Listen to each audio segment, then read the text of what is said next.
Hi, it's tea time on budget day. By now you've probably seen some of the headlines. This is a bit more detail on some of the tax aspects, which today were a bit more, we're limited enough, but as always with tax, we can provide a little bit of more insight. We'll start with on the personal side and then work through to changes for businesses. So on the personal side, I suppose the key change is good news. Next year, we're probably looking at a saving of just upwards of €400 for top rate taxpayers. That works out at €100 in tax credits, and the rest €300 in the increase in the 20% band, which is the lower rate of tax. Just to note that band kicks in at 35,000, so it's only those individuals earning more than that, in around that will get that tax saving. Small change too to USC, worth around €15 per year. I suppose the important thing here is that it's aligned with the increase in the minimum wage, which will go up to €10.50. Some good news in that there's been mooted a lot of increase to PRSI, especially for employers and the self-employed company directors. That hasn't happened today, and it may still very much on the agenda. So watch this space, but no change here today and no change for 2022 on that one. It's good news. Next one, working from home is probably the topical tax matter du jour, apart from our headline rate, which we'll get to in a bit. Small change here. We can now, individuals can now receive a 30% tax deduction for electric and heating costs. They could already receive 30% on broadband costs. It's still very kind of a limited enough relief. No word today on whether there was any changes to where an employer reimburses you the costs, or indeed a probably more efficient system is where the employer just gives you the set amount of €3.20. The minister does say that the regime was enhanced, so you suspect they're not taken away from those employer reimbursements.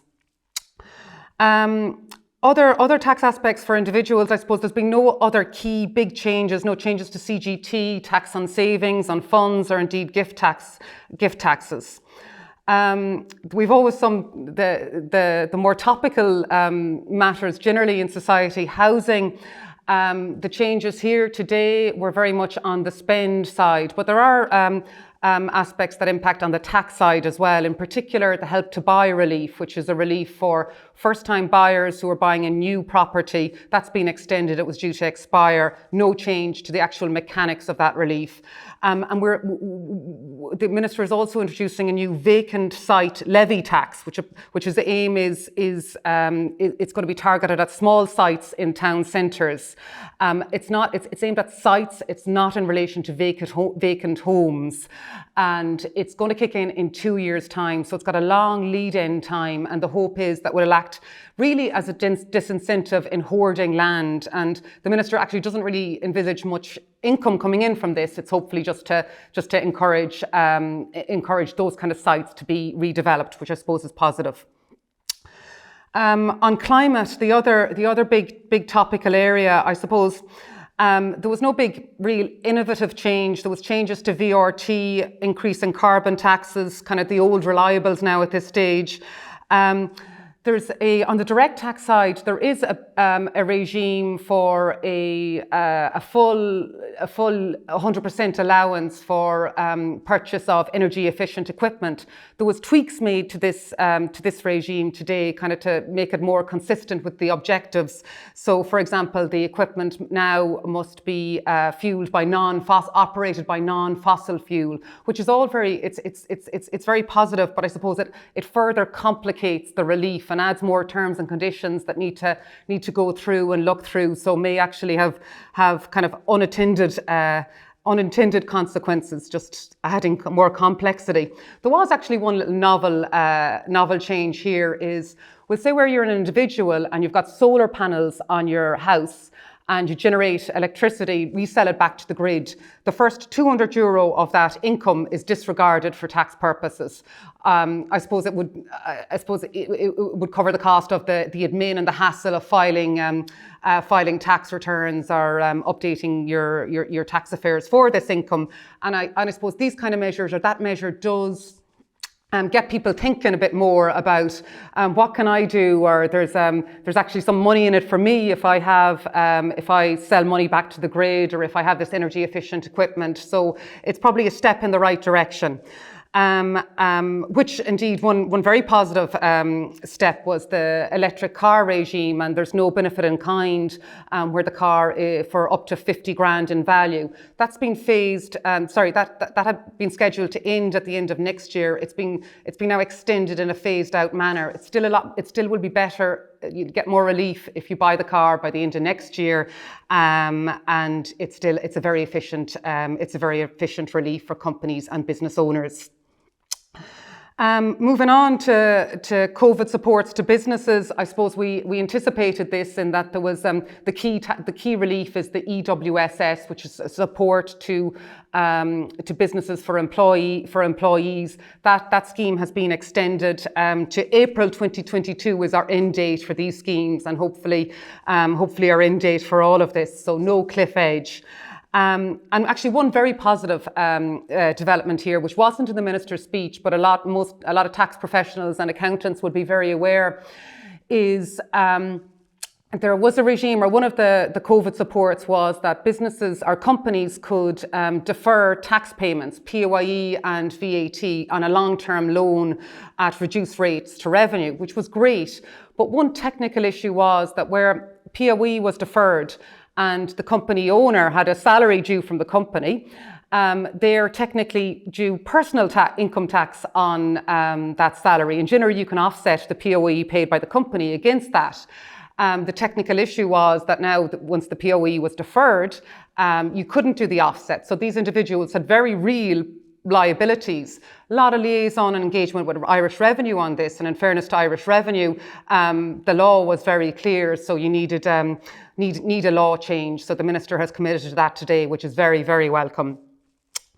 The other one which we'd anticipated today was the EIIAS tax scheme, which is it's a very positive scheme for investment in startups, private Irish companies. The individual investor gets up to 40% tax back on an investment. Works okay from the investor side. From the company side, it's complex in operation, and some of those complexities have been tweaked, and there's less hoops now for the company to go through to qualify for the relief. It also makes the exit for the investor a little bit more workable. And I suppose the main change in the Minister's eyes is that allows more flexibility for funds to get involved here.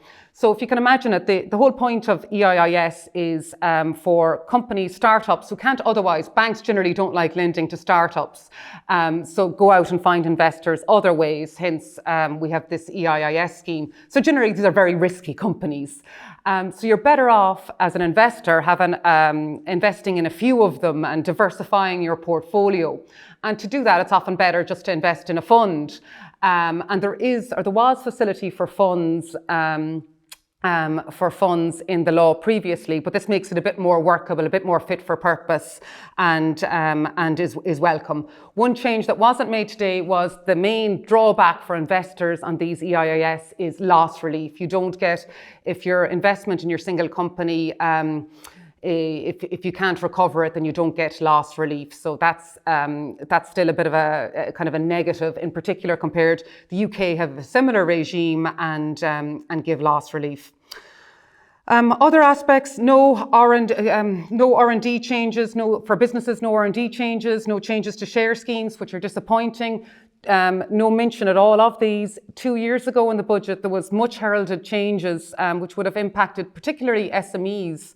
And these actually haven't still been implemented, and one would hope there would have been at least lip service to where we are with these changes today, and indeed as time goes on, probably more changes are now needed to keep up with commercials. So we'll hope to see some further developments on this in the next few months, or back on the agenda in the next year. Another welcome one is the startup companies, a corporate tax exemption.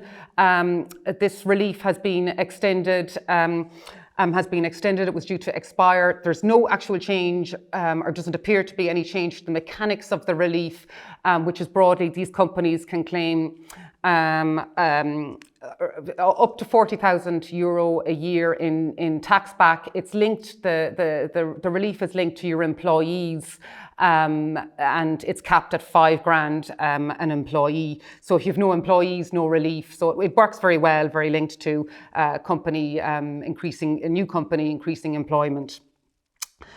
And I suppose once we're on companies, and I suppose we'll talk now about our famous 12.5% rate and the changes last week on introducing the new 15% rate.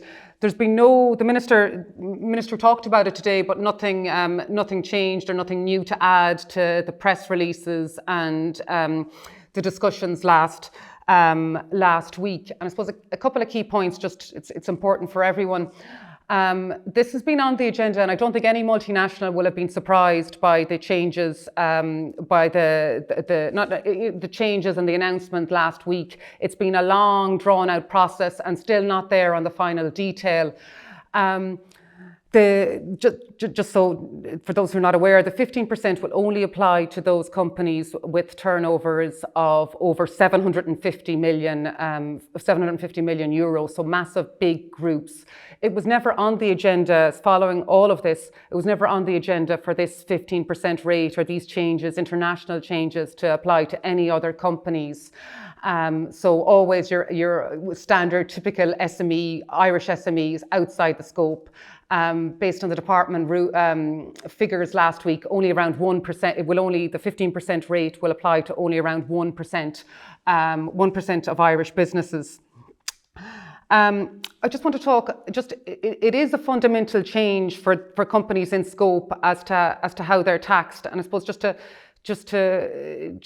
go through a couple of key points. One is the main change relates to absolutely mega companies who have 20 billion of annual turnover, and there's a change into how their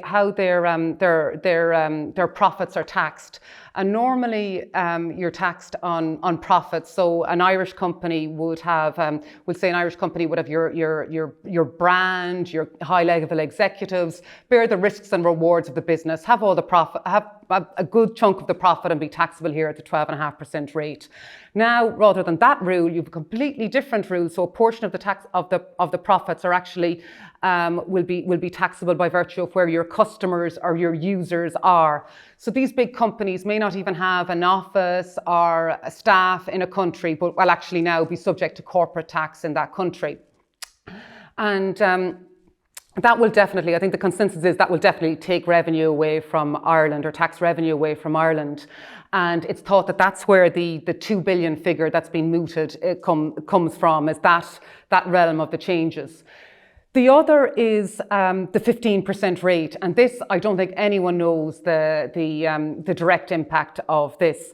First is, I suppose, the calculation mechanism, and anyone who's studied kind of accountancy, even at a basic level, will know that your accounting profit and what you pay tax on are always two very, very different things. We have different concepts. We have add backs and deductions for our basic tax computation, and those add backs and adjustments need to be formally agreed for this 15% rate mechanism.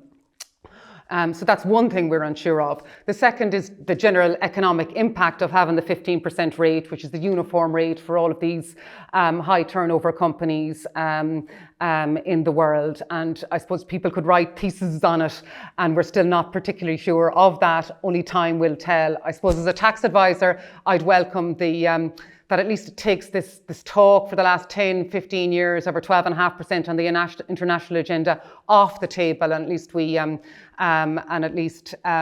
not kind of always on the back foot with that, which is a positive.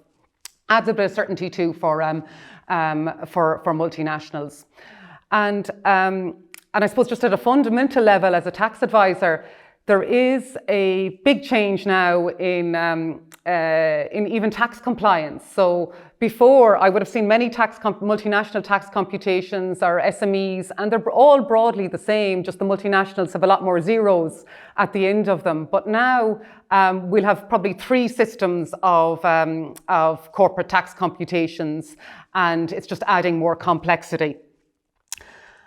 And I suppose adding more complexity is probably what will come further, and we definitely know that in our Irish tax law in the finance bill, which is due to be published next week. We have 2 more changes, and one particularly one that there's been an awful lot of consultation on is on already the most complicated sections in the Irish Tax Act. I think any tax advisor will agree on interest deductibility.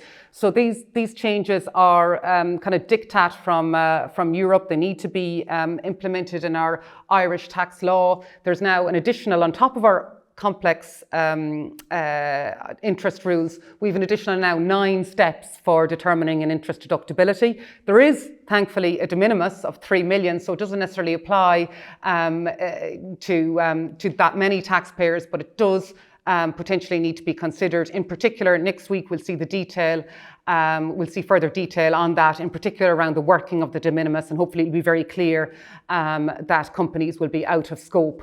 The very interesting thing today, and there wasn't that much detail in the budget or in even the supplementary papers, is that the department don't reckon they're going to get any extra revenue at all out of this measure, these additional rules, which there's been consultations on and will impact so many companies in going through them, but actually in the end the department don't reckon that they won't actually result in any change in our overall tax take, which is, I suppose, interesting and noteworthy.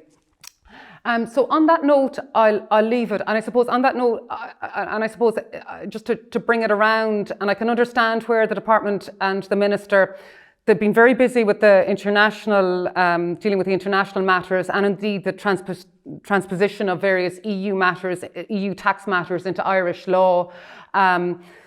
So we can understand why some aspects that are very relevant to SMEs haven't been given the attention, and tax aspects haven't given the attention that they would like. So we would hope that in the next year that there's further more positive developments in this regard. Thanks.